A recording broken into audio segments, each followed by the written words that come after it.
Hey, welcome to Caching in the Northwest. You know, this is the podcast from the birthplace of geocaching right here in the great Pacific Northwest. Now, it's Thursday at 9 p.m. Pacific, and they called me Chris of the Northwest. And we're going to talk about geocaches and geocachers from here and all around the globe. So while you're consuming large quantities of green beer, we'll be caching in the Northwest. All around, like, 2 pi R and that kind of thing. Ooh. Yeah. Pi Day. Happy Pi Day. Pi or not As we square. record this, it is Pi Day. So in honor of Pi Day, we're going to do the show 3.1415 minutes long, and then we're done. We're already halfway through. Hey. Or perhaps some multiple thereof. How about that? How about 31.4 minutes? Okay. Well, spring is just around the corner. I know we said that last week, but it's even closer this week. So tonight we're going to talk about going green and talking about the principles of leave no tres. No tres? No tres. Uno, dos, cuatro, no tres. We no speak tres. Anyway, live audience, I see the chat. It's just flying by there. They're all kind of taking care of things already. Just chat amongst yourselves. Why don't you? They're going to anyway. They're going to anyway. So please, I'm glad we've built a community that you enjoy. Yeah. Please come and make use of it. Yeah. So, hey, share your practical methods for going green in the Northwest. But as we are wont to do, we must first give you a little quick reminder.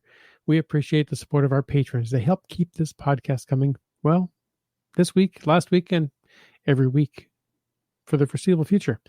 Special thanks to Land Sharks. They are one of our corporate Denali level sponsors. You can check out all of the geocaching goodness at landsharks.ca. And remember, they ship online orders daily, I am told. And for absolutely amazing adventures in Gold Country, go check out Gold Country Geotourism. You can visit exploregoldcountry.com and learn more about the geotour, the region, and all kinds of goodness up there. They even have a pretty cool app, so don't forget to download that.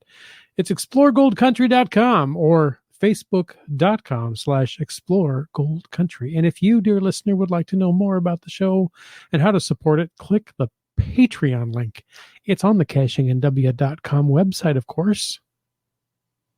Of course it is. Of course it is.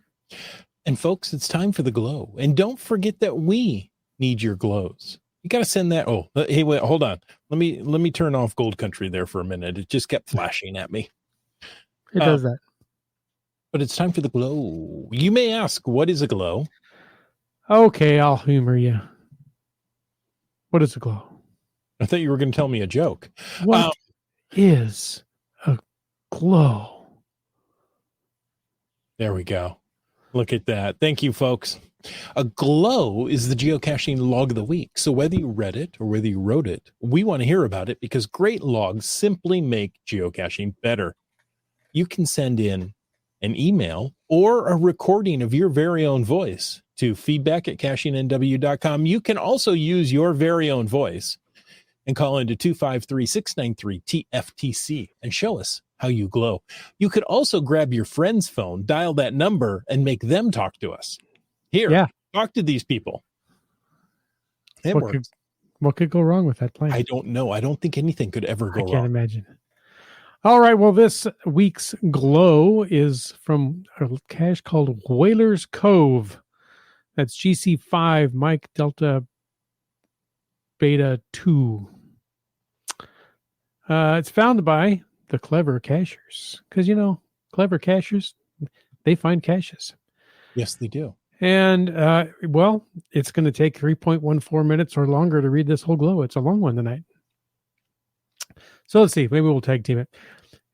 It starts out, I apologize for this very late logged 13 months later, but I assure you that the wait is worth the tale being told. A Muggle friend of mine was meeting me in Bellevue for a training event, and we decided to meet ahead of time to introduce him to geocaching. I had taken mass transit to the Bellevue Transit Center and then went geocaching on foot while he drove his car to the training event and then walked to meet up with me. I'd found another geocache before he made it to town, and when he was eventually en route on foot, we chose this to be the cache at which to meet. I reached to this cache long before he did. I hunted for this cache for about 15 minutes before I saw a police car with 2 officers pull up a block away and park. I figured that if I stopped looking and left right away, that it would look just as suspicious as if I kept looking. So I kept looking. I found the nano cache a few minutes later on the cathodic protection rectifier, surprisingly via eyesight before touch. I signed the log and re-hid the cache. I have to admit, I have no idea what a cathodic protection rectifier is. I'm not sure I know it off the top of my head, but I understand all the words. Yes, but putting them together does not paint a mental picture for me. I know that on some metal structures like suspension bridges and there's often a sacrificial cathode to attract the corrosion and whatnot. I wonder if it has something to do with that. But, the research department will probably come up with it soon enough. There's a company that offers them including air-cooled, oil-cooled, and explosion-proof of almost any voltage and current. Okay, I was wondering if it had something to do with electrical transformers. So let's see. The log says, I started to walk toward the police car, which was in the direction I intended to go next. Right at that time, my muggle friend came walking into sight, holding his coffee. I waited for him to walk past the police car and reach me. We greeted each other, and I mentioned to him that the police car pulled up and parked during my search for the geocache, but that no one had approached me. Then I told him about the cache. I asked if he wanted to see it, and he did. Oh. We walked back to the cache location. I plucked it from its hiding place and showed it to him. We talked for a few, and I put it back in its hiding place, as you do. Mm-hmm. We proceeded to walk back in the direction from which he came. As we were passing the police car, both officers hopped out of the car. Immediately, a second police car pulled up behind the first, and that officer hopping out of his car as well. Now there were 3 police officers, 2 police cars, the 2 of us, and 1 nano cache hiding in fear on the cathodic protection rectifier. You want me to take over for a bit? Tell us about the cops here. The young pup of an officer asked what we were doing, and I had mentioned geocaching and quickly summarized the game. Of course, my luck, he had never heard of it.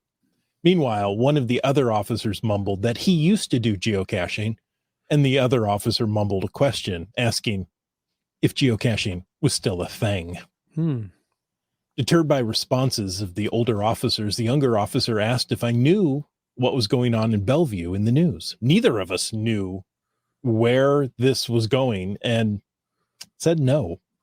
Then he started ranting about prowlers stealing copper from electrical poles and boxes and asked if we knew anything about that going on in Bellevue. We answered no to that as well. Discouraged, he told us we needed to watch the news more. Of course, that will solve the problem, right? Of course. He asked for our identifications. When he saw that I was from Federal Way and not Bellevue, it was an instant red flag for him, suspiciously prowling and not from Bellevue. Fortunately, my muggle friend was from Bellevue, and that seemed to calm him down, albeit just a little. Still, it didn't prevent him from using his shoulder radio to radio our identification using NATO phonetic alphabet. I never heard my real name said using the NATO phonetic alphabet with such disgust. I'll let you pick up from here. Oh, I NATO alphabet with disgust is such a great thing there. I don't know how you do that, but yeah. So when he was radioed back that we did not have any outstanding warrants, he seemed disappointed.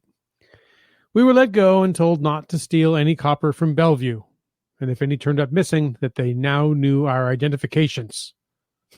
Apparently it's okay to switch over to Redmond and steal copper there. I don't know.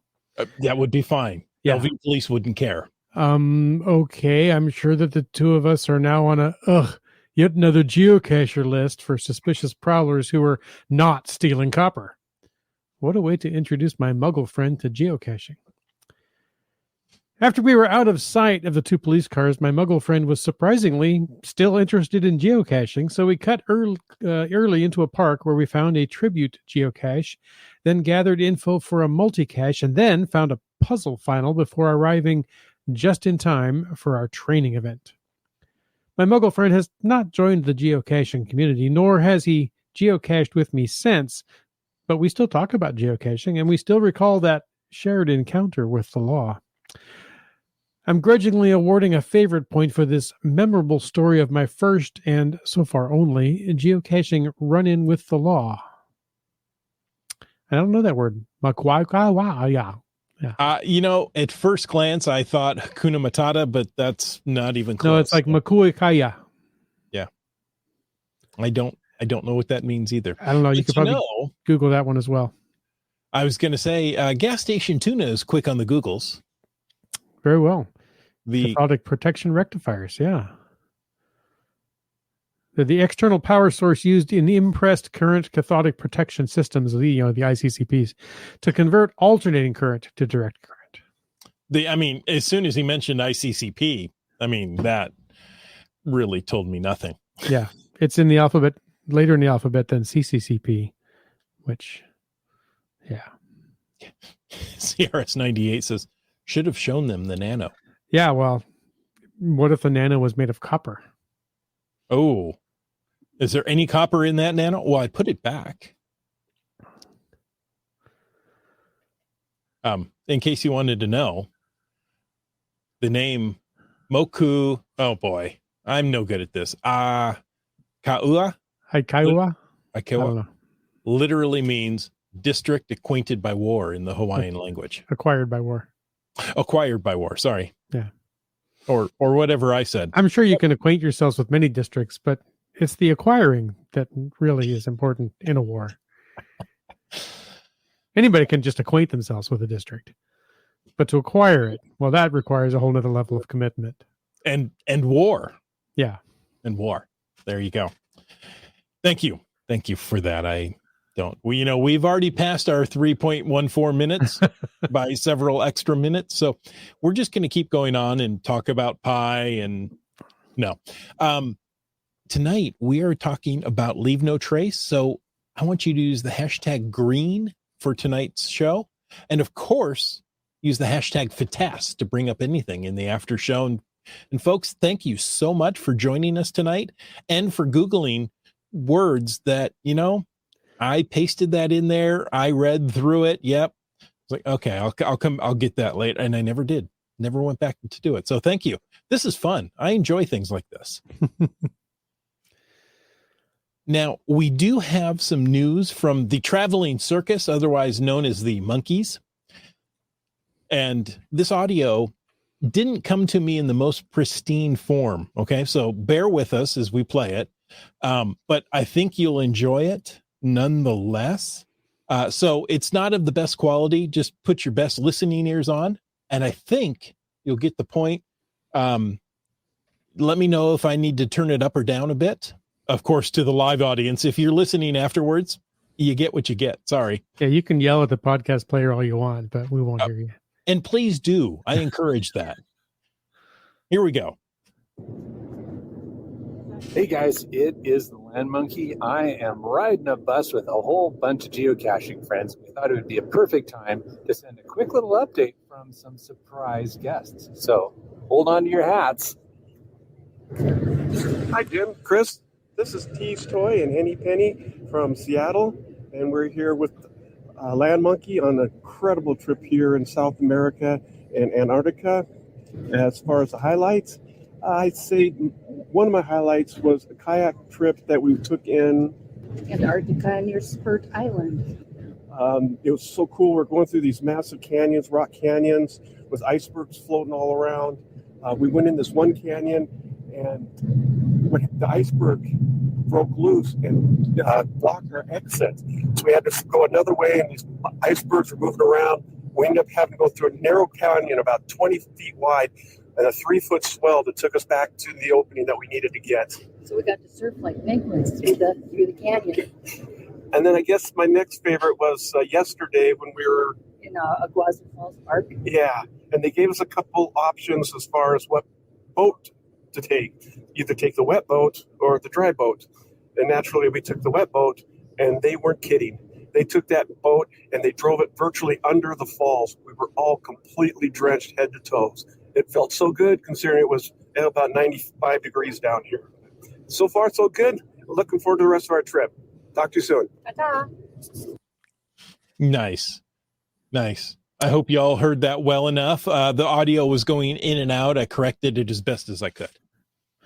That's great. I'm sure glad that they were from Seattle because, otherwise a passage 20 foot wide, Land Monkey would have no idea how big that is. Exactly. So, and then they got to ride the swell like a penguin. Yeah. I love that. Yeah.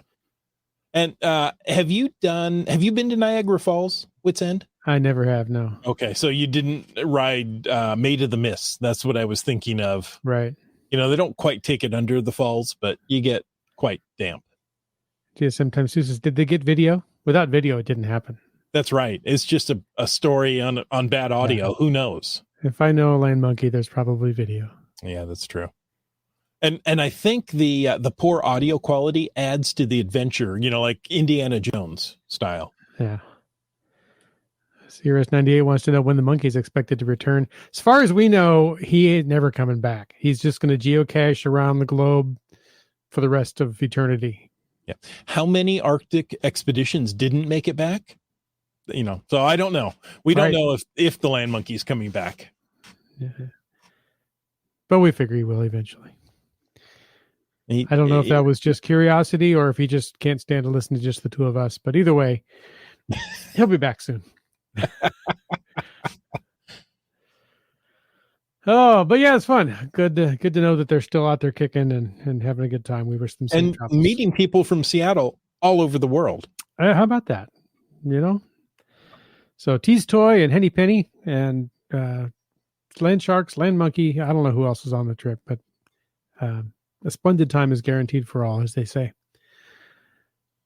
Coming back to, the Northwest. Oh, the return of the monkey has been prophesied for March of 2024. Maybe. Yeah. Okay. It depends on how you read the tea leaves. Yeah. Well, we are in March right now. Or the TZ leaves. Oh, the tease leaves. Yeah. Tease leaves. There you go. And tomorrow's the Ides of March, so you never know what's happened with that. What is the Ides of March? Go have a Caesar salad tomorrow. Yes. My friend Chris says, any salad can be a Caesar salad if you stab it enough. There you go. I had a Caesar salad last night. Okay. So my timing was off. Sorry. All right. Well, speaking of timing, you know what time it is? No, do tell. It is contest time. Dun, dun, dun. Dun, dun, dun. Hey, listeners, viewers, do you want a chance to win great prizes and just by helping us out? It's easy. Here's how. Positive reviews on podcast hosting platforms such as Apple Podcasts, Google Podcasts, Spotify, and more. Wherever you download the Caching the Northwest podcast, help us out enormously. Yes, it costs you some time and creativity, so let us reward you for your effort and support. Leave a helpful review on the service where you download the Caching in the Northwest podcast. Then share a screenshot or a link to review on Facebook, Instagram, or Twitter with the contest hashtag I love CNW. And really, who doesn't? And maybe a little bit of why you love CNW, and you're automatically entered. You could say something like, my Thursday nights would be so much more fulfilling, but I have to spend them with these guys. I don't know. You could win a gift from Land Sharks or Tony's Coffee, both of which sound really amazing. Yes, they do. Yes, we would love to get your reviews. There's been a few of them already. There's still time to get yours in and secure your chance to win a gift and, help out some poor, unfortunate podcast hosts, just for a review a year. Or no, I don't know what the spanner was. Anyway, thanks for considering that. And now let's jump into being green. It's not easy being green. That's what I thought of, but I thought I can't do that, with, copyright stuff. Yeah. I'm not going to sing anymore because that might really. Yeah. Being the same color as the trees. Having to spend each day the color of the leaves. Leaves. That was it. Sometimes I think it would be nicer. Let's start with the leave no trace principle. That's easily found at lnt.org if you want more information about that. I think it stands for Late Night Trivia. Oh, You can read all kind of trivia about leaving no trace. I thought it was the last Ninja Turtle. Linens and things, maybe? Mm. I don't know. Okay. I suddenly come up blank, and I usually don't. All right. Well, lnt.org has all kinds of, interesting things. They're training and education, research and science, and you can always partner with them. If you love the outdoors, well, you want to leave no trace so that the next person that comes along, they can enjoy the same outdoor experience that you had. Exactly. Now, there are 7 principles. That's 7. Leave no trace principles. Now, with the promise of better weather coming and mega events in the future, let's talk about proper forest and camping etiquette. Can you say just mega events? Doesn't have to be like mega events or something. That's so much better than what I did. Yes. So excuse me, let me start over. With the promise of better weather and some mega events in the near future, let's talk about proper forest and camping etiquette. Is that better? Did that have more gravitas? I was moved. Well, thank you. Listeners, we need your real life methods to leave no trace in the outdoors. Tell us how you do it. We've got one here from GSM times 2. Says, by leaving a geocache, aren't we by default leaving a trace? Unless it's a virtual. Oh, you could leave a virtual. Yes, actually you are leaving a trace and you want others to come and explore, but couldn't that be the same as, documenting your trail on All Trails or any of the like the Washington Trail? Oh, what is that? Washington? Boy, I suddenly forgot. Washington State Trail Association or some such. I can't come up with it. So, what you're doing is you're documenting your experience so other people can go enjoy it. But the first principle is to plan ahead and prepare. And if you've listened to this podcast for more than, say 2 episodes, you're going to hear us say, plan ahead, prepare, right? We may use other terms to describe that as a number and a letter, the 10 essentials, the 3 T's. Plan ahead and prepare. Choose equipment and clothing for comfort and safety, right? Don't take cotton. Cotton is rotten. You guys are no good here. IHAM says, guaranteed way to leave no trace, stay inside. That is generally the way I leave no trace. But, you can still tell you've been in that room, right? So you're still leaving a trace, just, inside. And, just not on the outdoors. Yeah. And there in the house, dress for comfort and safety. Maybe you can wear sweats at work today because you're working from home. That's okay. I don't know. I've never worked from home. One day. You've worked remote. Maybe. Yeah, we'll see. Okay. Also, consider the weather. Thank you. The Washington Trails Association. Oh, another 3-letter acronym. The WTA.org. They're fantastic. They have a great app which will show you trails on the map on an overlay so you can see trails where you are. I've used it a time or two for large parks and that. And you know what? The cache says it's right over there, 500 feet, but I can't get there. So by using Washington Trails, now you can use Cachely or the geocaching app and load different maps and see the trails there and follow them rather than leaving a trace or a trail straight to the geocache. That's right. And, as Starcacher responded, as long as you had permission for the hide and you pick up the container if you archive the cache, it is not leaving a trace. You know what? I'll agree with that. And Circle gets the square. Oh, thank you very much. Oh, boy. Hey, consider the weather, the group size, and the terrain. Now, the group size is important because the more people you have, the more you have to consider the amount of possible waste, right? So bring more garbage bags, right? You're going to need more food. You're going to need better medical supplies, all of this. And of course, the terrain, if you're going to go down by the river, having, a van down by the river is never any good.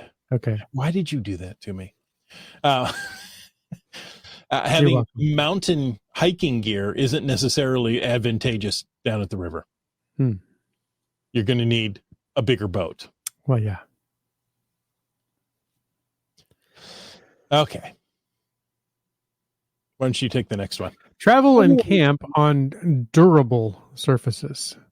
Yeah, that tender moss that can take years to grow back. Yeah, don't do that. Yeah, so but it's so nice to sleep on for the first hour until you compress it, and then you're sleeping on the rocks. As you were just describing the Washington Trails Association map, apps, things, and you say, "Oh, it's right there. I can just go right there." The leave no trace philosophy says, "Don't make your own trails." You can find the trail map, find a different way around, walk some rocks, get something a little more durable. So stay on established trails, established campsites. And we said dry grasses, snow. Of course, you can trample all that you want because it's going to be gone in a few months. And you should always protect any riparian areas by camping at least 200 feet from lakes and streams. In Canadian units, that's like 1,000 kilometers or something, but I don't know exactly how far. No, it's not that far. Bryling and remember, go ahead. It depends on how much of a trail gets created to the cache. For the time that the cache is out in the wild. So, oh yeah, if you archive and pick it up, and you're not leaving a trace, it can create the urge, because not everybody's going to follow the leave no trace guidelines, sadly. But yeah. And their final sub tip on travel and camp on durable surfaces is to remember that good campsites are found, not made. Altering a site is really not necessary. That's right. Yeah. So, don't get, I think we talk about that later, so I won't go into it now, but don't go out there and make your own chair and, I'm just going to cut down a tree because I want a stump right here, or I need a log. Yeah, not cool, man. Cut down trees, skip and jump, not to impress wildflowers. Oh, wait. Speaking of disposing waste properly, when you're done with those wildflowers. Yeah. Yeah. In most locations, burying human feces in the correct manner is the most effective method to meet these criteria. Solid human waste must be packed out from other places, such as narrow river canyons. The land management agencies can advise you on the specific rules for the area you plan to visit. Right? But yeah, you may have to carry it out, or you can bury it. Hopefully there's some sort of sanitary disposal available to you. I saw it here earlier. Hang on. Just Carlos says, when we camp, we try to leave the area cleaner than when we arrived. So you're doing your own little CETO. That's camp in, trash out. I'm clever. So clever. Brylang's leaving the likelihood. Oh, bye, Brylang. We'll be better next month. Use toilet paper sparingly, and only use plain white, non-perfumed brands. Toilet paper must be disposed of properly. It should be either thoroughly buried in a cat hole or placed in plastic bags and packed out. So, yeah, there you go, GSM times 2. When do geocachers poop in the woods? Hopefully you will never know, because it's been taken care of properly. Because they will leave no trace. That's right. Yes. And as a nod back to IHAM, another reason to stay inside. I will not argue with you on that one. I don't think I've been camping anywhere they didn't have, a porta potty or a pit toilet, within a couple hundred yards. Yeah. I've never truly done that remote of camping. Maybe I'm missing out on something. Guys, tell me if I am. You are. I have. It's fun. It's a nice experience, but yes, it's more work, and Mhm. that was in my much younger days. In the opposite of packing out what you output or waste or use, if you find things there, leave them there. Consider the idea that good campsites are found and not made, as we mentioned. Don't dig trenches for your tent or construct a lean-to. I know that survival guide in the Scouts program when you were in the 3rd grade showed you how to build a lean-to and survive until the Rangers found you. But, you shouldn't have listened to the guy on the riding lawnmower in the first place. Okay? Now, I will say survival is different than camping. It is. If you truly need to survive, do what you need. But if you're just camping, then follow this. Sorry, I didn't mean to interrupt with saying. No, it's a good point. I mean, I remember in school reading all these things about it's like, wow, when am I going to be out?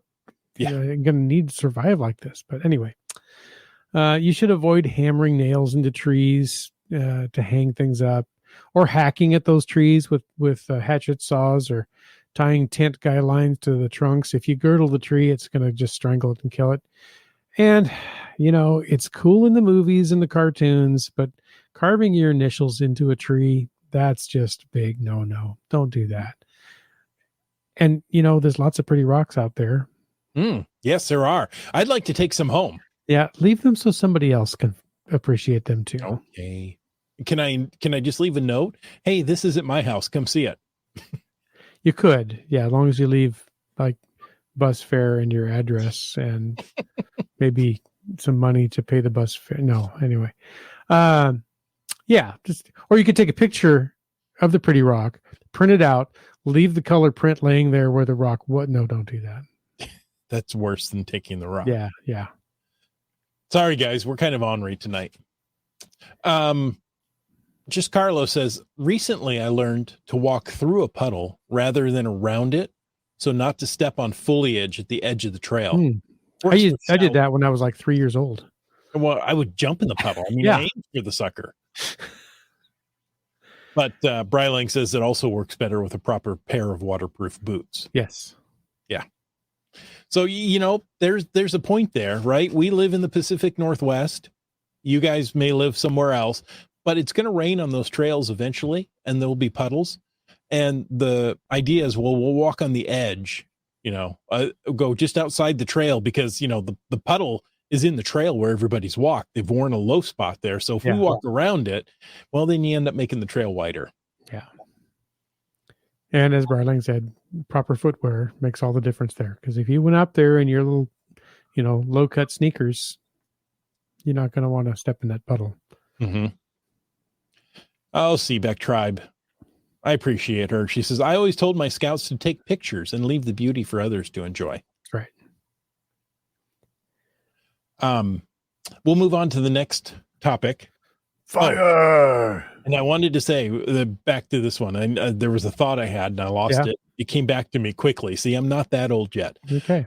My wife says there is no such thing as bad weather, just bad clothing. That's right. Right. So make sure you get the proper clothing for the trek, the adventure you want to do.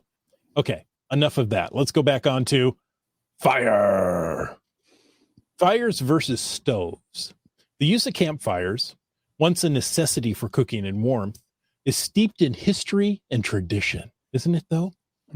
Some people would not think of camping without a campfire, yet the natural appearance of many areas has been degraded by overuse of fires and increasing demand for firewood, right?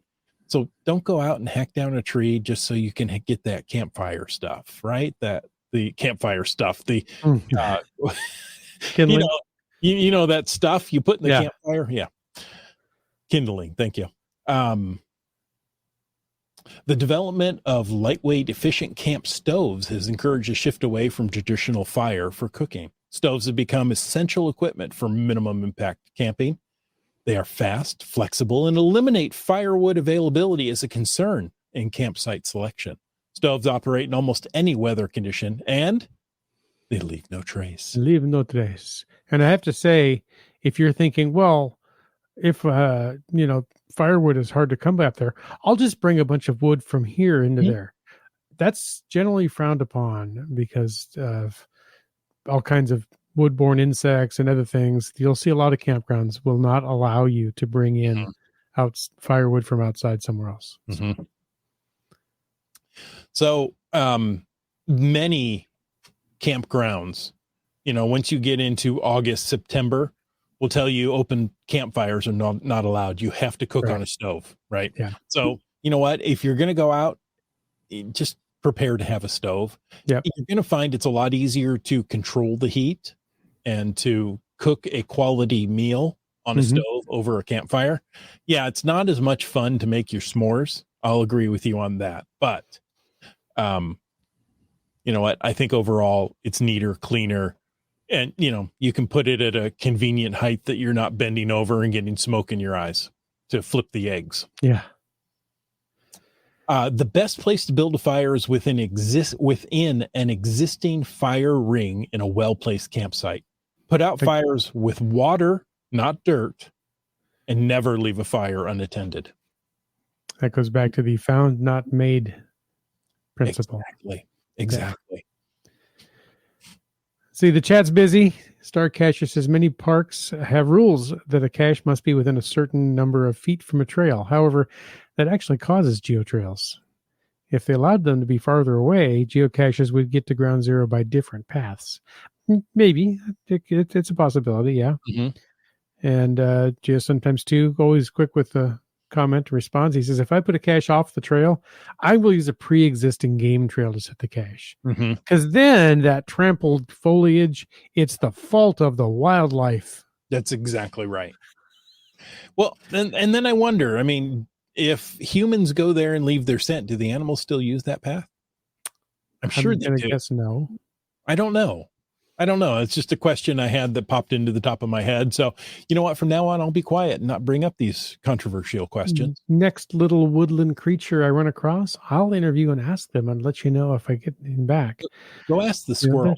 There's lots of wildlife out there, and you need to respect that wildlife, by the way, is our next point. You can learn about wildlife through quiet observation. So, okay, I take it back. I'm not going to interview them and bother them.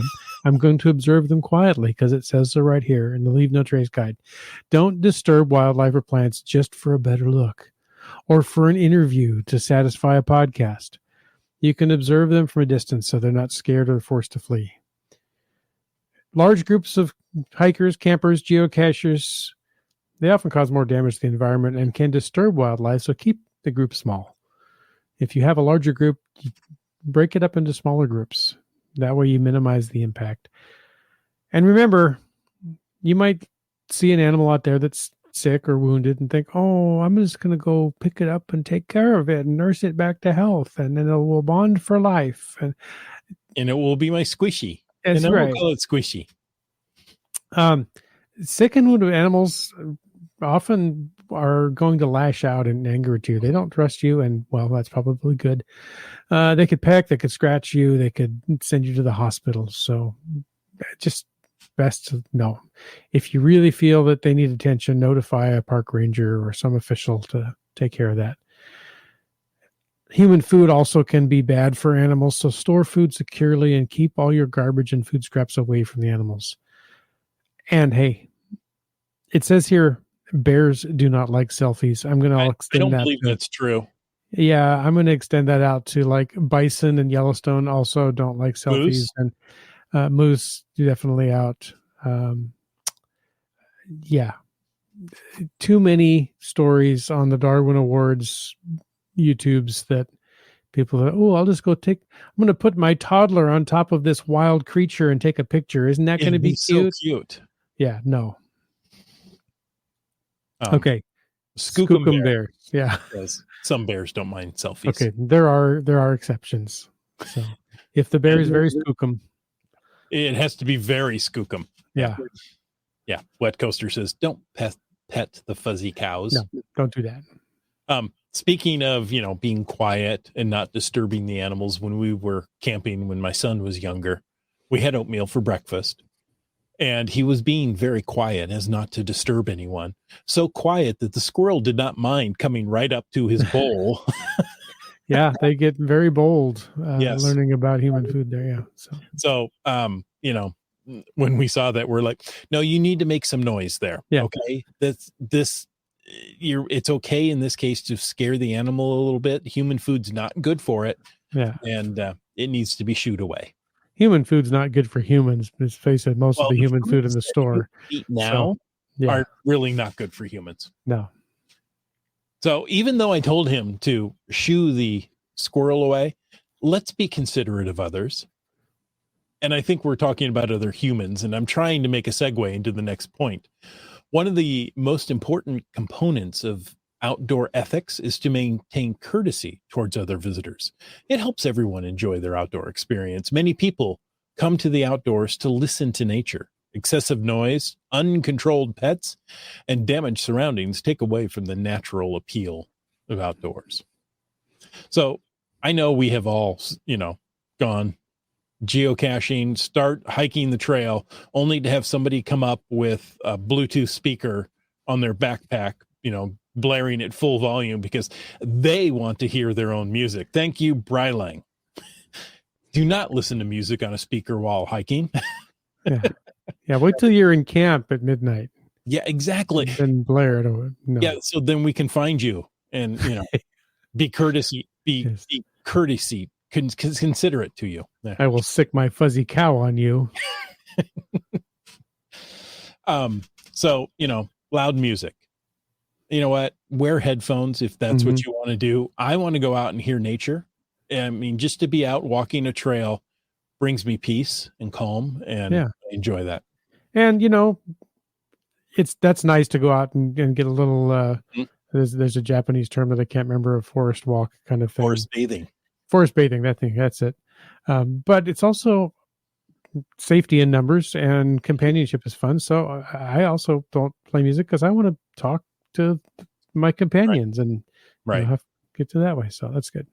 And, if you're talking at a reasonable level, there's no problem with that. And that helps to keep the wild animals away. Of course, be considerate about the right of way on trails. Now, I tend to let if I'm on a trail, I'm going to step over as much as I can and I expect this for whoever's moving faster, right? If somebody's jogging, riding a bike, I'm going to get out of their way. You say gorist? I don't know. Did I say gorist? I don't know. Forest is what we meant to say, I'm sure. But what about up and down? Do you, I tend to give right away to those coming down rather than those going up, because if I'm going up, honestly, I wouldn't mind the break. I've always heard that, and I'm thinking more for vehicles, that the person going up has the right of way, because sometimes it's really hard, especially if it's a truck pulling a load or something, to get started again. So, but I don't know if the same thing applies to foot traffic or not. Tell us what you think, guys. What do you think? Going up or down? Which one should have the right of way? And GSM times 2, just to turn the screw a little tighter, says, can I carry a boombox if I'm listening to Caching in the Northwest podcast? Yes, as long as you plug headphones into it. Exactly. I can't argue with that. Okay.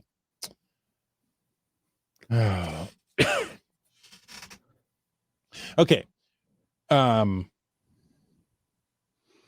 And just Carlo, I was just going to say, that's another good point. Wearing headphones in the wilderness terrifies me for not being able to hear if something is approaching me.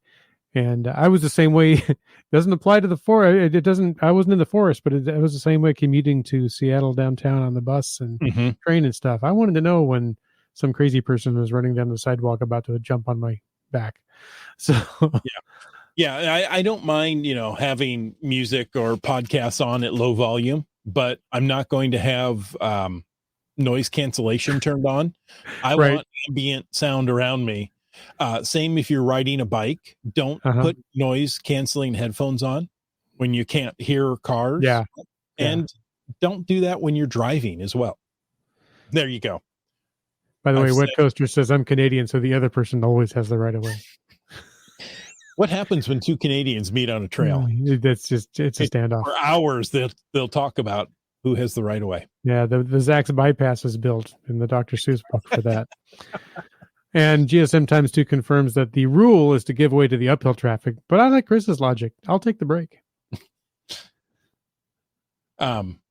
Kitty Quest says, I've been taught that hikers going up have the right of way so they don't lose their momentum. Yeah. Theoretically, they're working harder. Yeah. Yeah. UDAC says up. Yeah, they're definitely working harder than me because I'm sitting home on the couch. Well, there's that. Also, on any trail, dogs on a leash, Yes. right?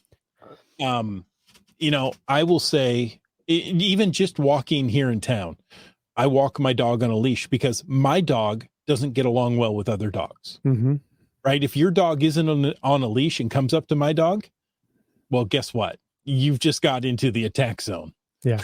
And that's on you, not on me, because I have my dog under control until your dog decides to break the cone of silence there around my animal, and it's not good. So keep your animal on a leash, right? Yeah. Even if it's friendly, it's no problem.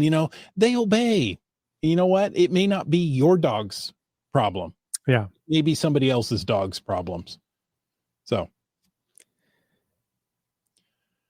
And always clean up after your pets. And I have to say, my pet peeve, it does not, it helps somewhat, but it's just so annoying for you to clean up the dog waste, wrap it in a little plastic bag, and then leave the plastic bag sitting on the trail. Or even at the trailhead, a little pile. It's like, come on. Pack it out to some proper disposal location. Mm-hmm. White Coaster says, clean up after your dog. Also, clean up after your horses as well. Horses are bigger. They can carry a lot of gear. You're going to need a lot of gear to clean up after your horses. That's organic exhaust right there. Yep, that's right. Let's see. GSM times 2. My experience is that with two dogs off leash or two dogs on leash are okay. The problem is when one is on and the other is off.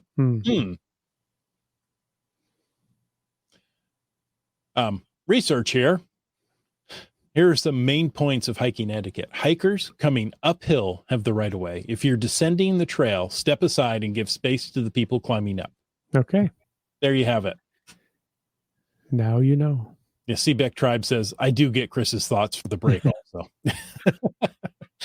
I don't mind taking a break every now and again. Oh, man, when I'm hiking, I'll take all the breaks I can get. Yeah. So there you go. 7 steps, 7 key points for leave no trace. Just, be considerate.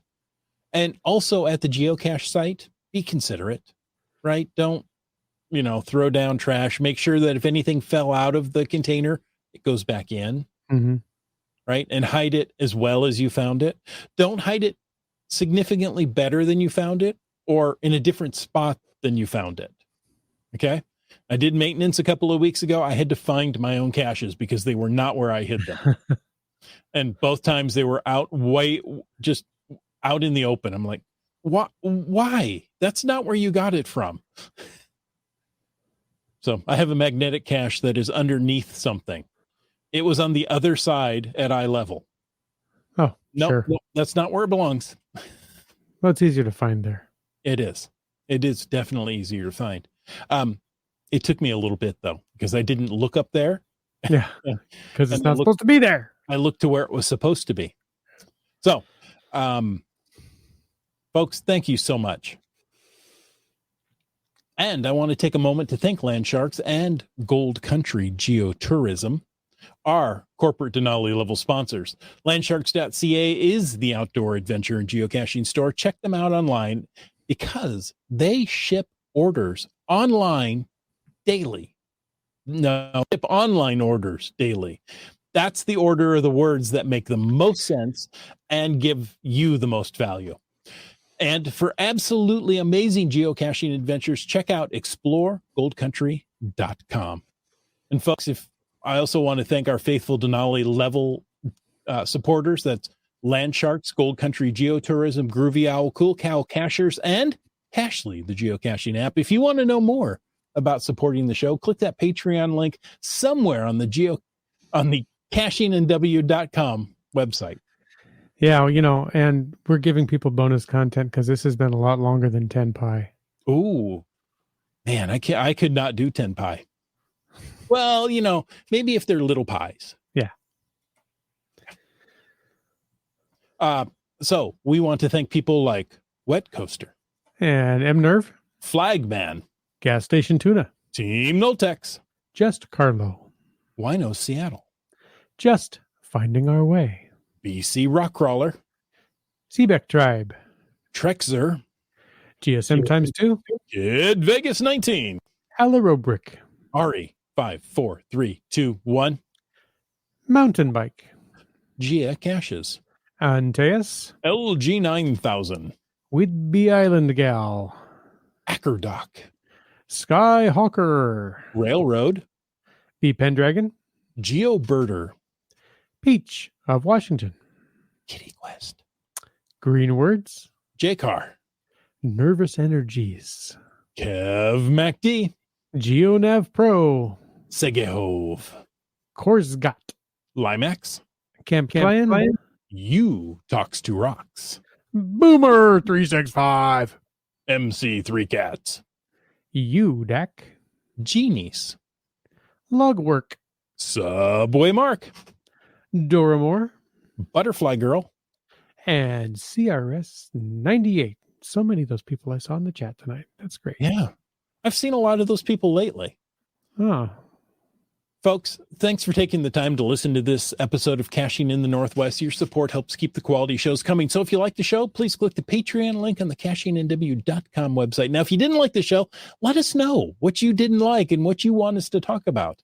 But if you like the vibe, please subscribe wherever you get your podcast and give us a review. It can win you fabulous prizes. Seriously, stop what you're doing right now, unless you're on the freeway, right? That's probably not a good choice, but get to the next exit, pull over, give us a review. You're going to win a prize.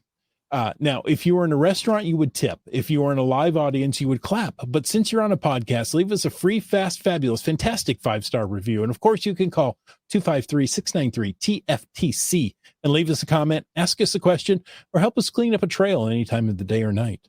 And of course, you can email us at feedback@cachingandw.com. Join us every Thursday night at 9 p.m. Pacific for a live show and chat, whether that be Pacific Daylight Time or Pacific Standard Time. The show is produced by Chris Umfenauer, Jim Paulitz, Jake Kennedy, and Brian Lang. It's licensed under Creative Commons Attribution 3.0 license, copyright 2024 by Chris Umfenauer. And folks, I ask you to stay tuned for the after show. The After Show. Yeah, speaking of daylight saving and all, early in the chat, Just Finding Our Way said, "Good evening from Arizona. I'm sure glad to see you back on daylight saving time." That's right. There's something about Arizona that I like, and parts of Indiana. It's difficult to deal with the rest of the country, but you don't have to do a thing. We did get a couple of photasifications. CRS 98. I hit a milestone of, are you ready for this? 20,000 finds on caches I own. The milestone was from Mike Dog 360 on GC1. Bravo Golf Whiskey Hotel. It was the golf I was stumped on. I don't know why. Every now and again, I know most of the letters, and there's one I just can't think of. I stumbled over Bravo earlier in the show, so you're good. Bravo Golf Whiskey Hotel, Washington Geology and Earth Cache Challenge. 20,000 finds on caches he owns. Yeah, how many caches do you own? Because I'm sure that's not like one cache. Could be. That's. I assume a cumulative total of all of the caches he owns. And I wonder how he finds that out.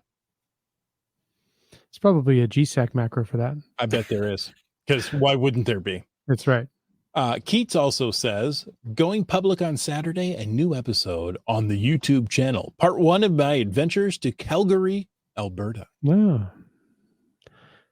Olympics and all. And Gas Station Tuna hit 5,000 finds yesterday while caching in the desert. Is that the Northwest Desert by chance? Yeah. Kamokino says congrats to Gas Station Tuna. Yeah. Big congrats. And it's not for task, but podcast baking. Oh, boy, George William Henry, if you're the law enforcement officer. Podcast baking, the Camp Clan is baking Dutch apple pie for Pie Day. I'll be over after the podcast. There you And go. if my wife is listening, I'm coming straight home. Yeah, Kitty Quest says yum for the Dutch apple pie. Thank you. Mojave. Mojave to you too. Yeah, mahalo. Oh, that's it. That's Oh, Project GC under my profile stats hides. Oh, well, there you go. You know, Learn since something new every night. I don't have enough cash. I wonder if that counts as events too. I'll have to go. Well, I didn't do a lot of the events under my name. I did them under another account, so. Then no. Happened to note that I was close using the cache owner dashboard. Interesting. Well, there you go. Apparently there's a couple ways to do it. And folks, thank you for listening. And until next week, get out and get caching in the Northwest.